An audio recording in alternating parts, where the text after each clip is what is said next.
জামাত শিবির কখনো তাদের ভুল স্বীকার করে না, বরং তাদের ভুলকে অন্যের উপর চাপিয়ে দেওয়ার চেষ্টা করে। যার কথা বললেন, যাকে বহিষ্কার করেছে তার পদই আমরা দেখতে পাইনি। আজ সে তো এখনো চোখ খুলছে না, সে তার বিচার হবে কিভাবে?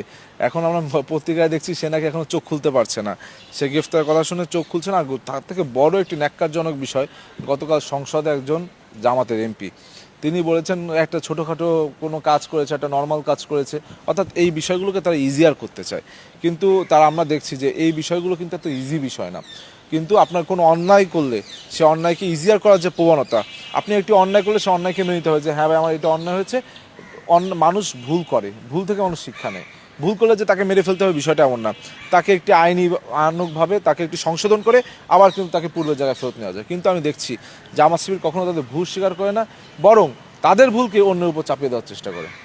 এই যে অন্য সময় আমরা দেখেছি কথায় বলে যে সুশাসন চাই, আপনার সৎ শাসন চাই, কিন্তু দেখলাম আজকে সকালে কিছুক্ষণ আগে সমকাল পত্রিকায় নিউজ হয়েছে খুলনা 6 আসনে জামাতের এমপি তার 53 টাকা তার এপিএস এবং আত্মীয় স্বজনের ভিতরে ভাগাভাগি করেছে। তারা বলছে সৎ লোকের শাসন চাই, কিন্তু তাদের সম্পূর্ণ কাজটা অসততায় ভরা।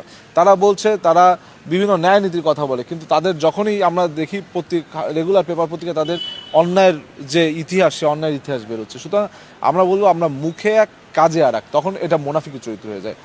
সুতরাং আমাদের মুখে যেটা বলি আমরা যেন অন্তর সেটা ধারণ করি, এটাই হবে একজন প্রকৃত রাজনীতিবিদের চরিত্র। এবং এটি হলে বাংলাদেশের মানুষ রাজনীতিবিদদের প্রতি গত 17 বছরে যে আস্থা হারিয়েছিল সেটা ফিরে পাবে।